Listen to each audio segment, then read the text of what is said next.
My name is Karuna Gora Das, and I'm a co-facilitator of. Yeah, we are partners in coordinating the retreat. Yeah. Right. Yeah, and my name is Sham Rasikadasi, and I guess he told you what I'm doing. So. I would think they're enjoying it. I like to think they're enjoying it. I think it's in one sense, it's a challenging experience because it's something that they're not used to, like waking up early and, different things that we're doing and engaging in. So I think to some extent it's a challenging experience, but I think it's an enjoyable one. Yeah.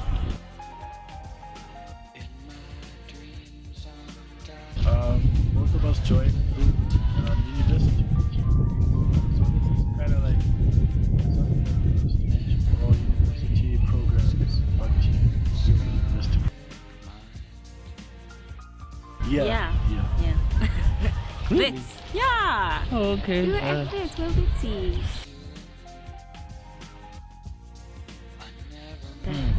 So the culture of love is just because now, like, generally people confuse what love is. They confuse it with lust. So now, yeah, we're trying to re-educate people, about connecting with God through the medium of sound and food and people.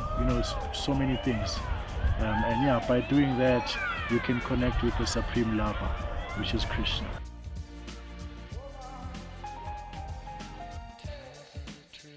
Yeah, I think like Karuna was saying, that the culture of love or understanding or imbibing love is connecting with your true self and with God, Krishna. And so what we want you to have when you leave here is to have had an experience of that love and to be in a platform or to be in a space, a spiritual space, where you are equipped to go further and to explore this. So you'll see in the, in your gift packs, we've given you a book so you can read more. You have some spices so you can try cook. You have some meditation beads so you can try the chanting. So we basically want you to leave having had an experience, but to continue that on wherever you are. Okay. Yeah. Hare Krishna, everyone. My name is Sokakana, aka Socks. Everyone knows me as Socks. How was I introduced to the movement? Yeah. Okay? Hare Krishna. Okay. I was on campus one day and then this guy was like, "Hey, we do yoga here." I was like, "Oh, really? You think I'd do that? Really?" And then eventually they served prasad, and then I knew that was the kind of yoga I wanted to do, eat my way back to Godhead. So, and that's literally what I've been doing, and of course chanting on the side. It means relationships, it means friendship, it means unity, that's what it means to me. It means that when ozulamba mina nginento, and then I have to give you something as well. You get what I mean? So culture of love just means us loving each other and being content with being with each other and bringing happiness and bringing out the best in other people as well within us as the community. I mean, I'm still a student, and these retreats, they really help a lot because you get these relationships with people that even with your hardest day or your hardest times in the movement with your spiritual life, you have that person that you can speak with, who's going through the same thing as you going through. So, and other than that, obviously there's always prasad, prasadam, always take shelter of that. Okay, yeah, so as I was saying, it's all about relationships, it's all about the prasadam, it's all about the kirtan, and I thank Mother Manasi Ganga, most importantly. My name is Sena Bosman, and I'm studying at FITS. I'm studying fine arts, so painting and drawing. Cool. I joined the Yoga Society at the Bhakti Yoga Society in the beginning of term, and then started going, and then I heard about the retreat, and I kind of found out from the retreat, really. Yeah. Okay.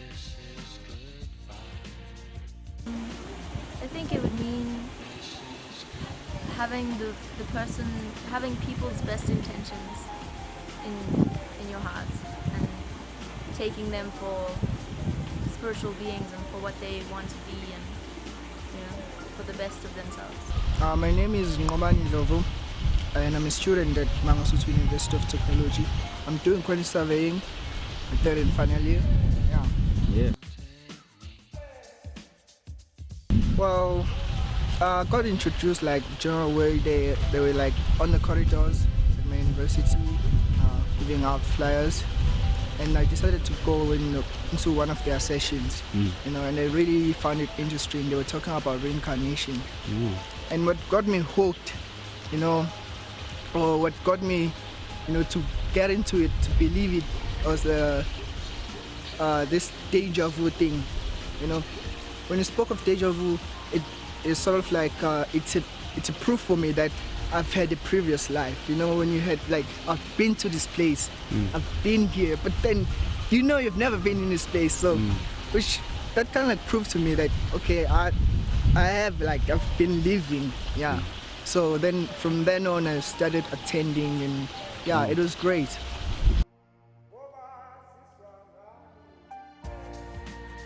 Well, culture of love, it means to me, I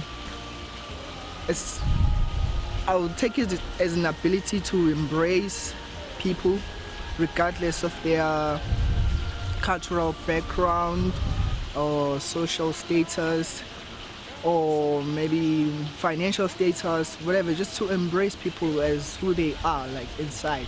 That's what basically means for me. My name is Yogi, and I'm a third-year student at the University of Pretoria. I'm currently studying philosophy, and I joined BYS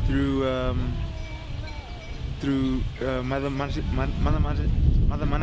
on campus, and ever since then, that was about probably 3-4 months ago now, and I'm digging the philosophy. This is the philosophy I should be studying, and I am studying now.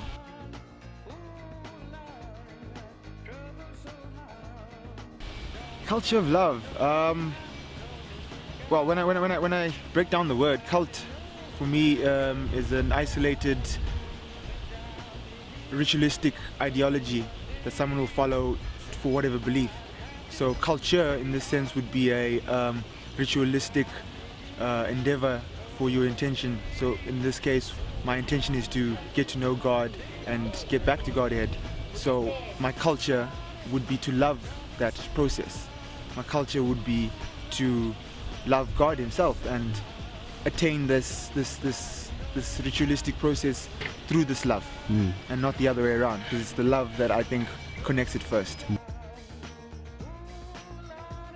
Sure, this retreat, well, before the clouds came through, it was a blast. The sun was shining yesterday. I mean, everyone was just running around on the grass, playing with the cows. I mean, someone almost jumped in the dam. It was that hot. No, not really, but other than that, it's been super. It's been an awesome experience. I'm learning so much. There's so many devotees here to associate yourself with. I mean, I've learned so much, and I thought I used to know everything. And I mean, I learn so much every day, every minute. Just being conscious of your own learning is such a good experience, and I hope to share this with a lot of people, and I hope a lot of people get to share this with themselves as well. This culture of love that you spoke about. Jai, bravo, Jai. Name is Godide. I'm a poetographer. I do poetry and I'm a photographer. I'm a second-year journalism student at Creative Arts College in Durban, and I'm an aspiring devotee of Lord Sri Krishna. I was atheist for quite some time, and I used to have debates. I used to beat Christians all the time until I met an atheist who was sort of kind of wanting to be religious, I beat him, of course, and then he was happy with me, So I was like, I guess he'd never been beaten before, So I beat him, and then he suggested, he gave me a book, The Science of Self-Realization by His Divine Grace, Srila Prabhupada. He said I might enjoy it, so I kept it with me for like a year. Never read it. I borrowed it actually. I was supposed to return it, but I never did. So eventually I picked it up, and I was cleaning my room. I saw it, I was like, man, maybe the library could use this, So I just took it, wanted to donate it to the library. Now the librarian is my friend. So he saw the book, he's like, wow, The Science of Self-Realization, have you read it? I was like, no. He's like, no, you should read it. I'm like, alright, cool. So I took it back home with me. I read it up to page 10, then I brought it back to the library. I'm like, hey son, this thing is too religious for me. You know, I was atheist at the time, you know, I was like, I don't want to do this. So I was like, alright, cool, you know, and then I left it.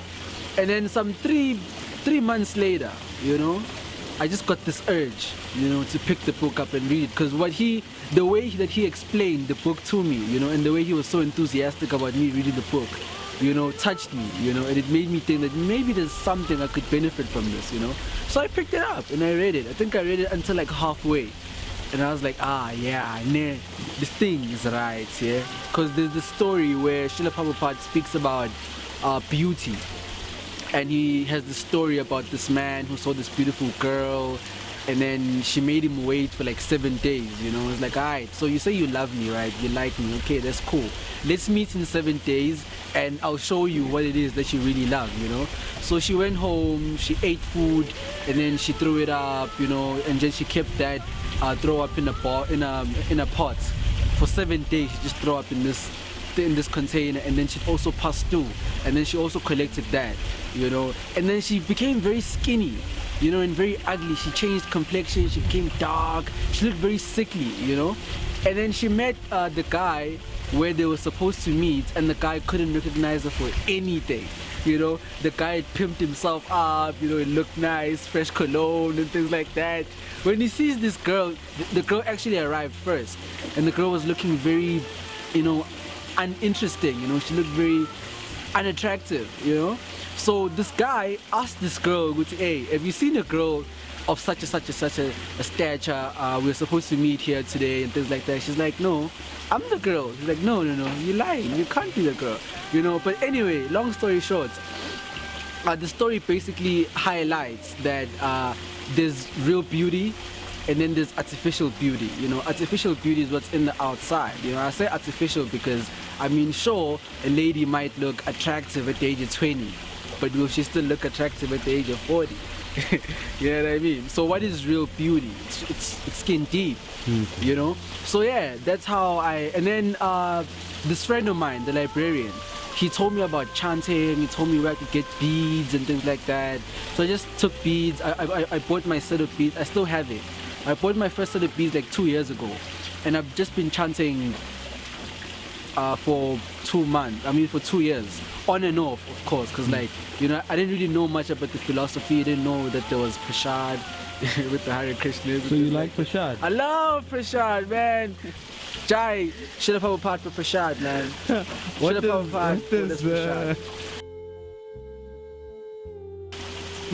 culture of love means just understanding what love is, the true meaning of love, you know. So searching deep, like how we've been searching for the light, and then we found it here at the with the Hare Krishnas, you know. So love is like that too, you know, because there's misconceptions about love. There's different types of love, but there's actually one type. But everybody has their type because that's what works for them, you know. So it's love in relation to how they perceive it, you know. So we all see things differently, we all have imperfect senses, you know what I mean. So it's things like that. So the culture of love means going deep into the philosophy of love, understanding what love is beyond what our parents tell us, beyond what we see on TV and things like that, you know. So we just need to understand what love is. It's a culture, you know. So culture of love, it being a culture means it needs to be practiced, you know. And if you practice something truly, then it will be true to you, you know. So you can't just say, oh, I'm practicing love, you know, I love my mother, but I hate my neighbor. Doesn't make sense. If you love something, if you are in love, you're not just in love with a particular person or a particular item, but you are immersed in love. And love does not choose. Love has no color. It's like the soul. You know, when I preach, I tell people this, you know, that we are not this body. Of course, I don't fully understand what we're not this body means yet, but I understand.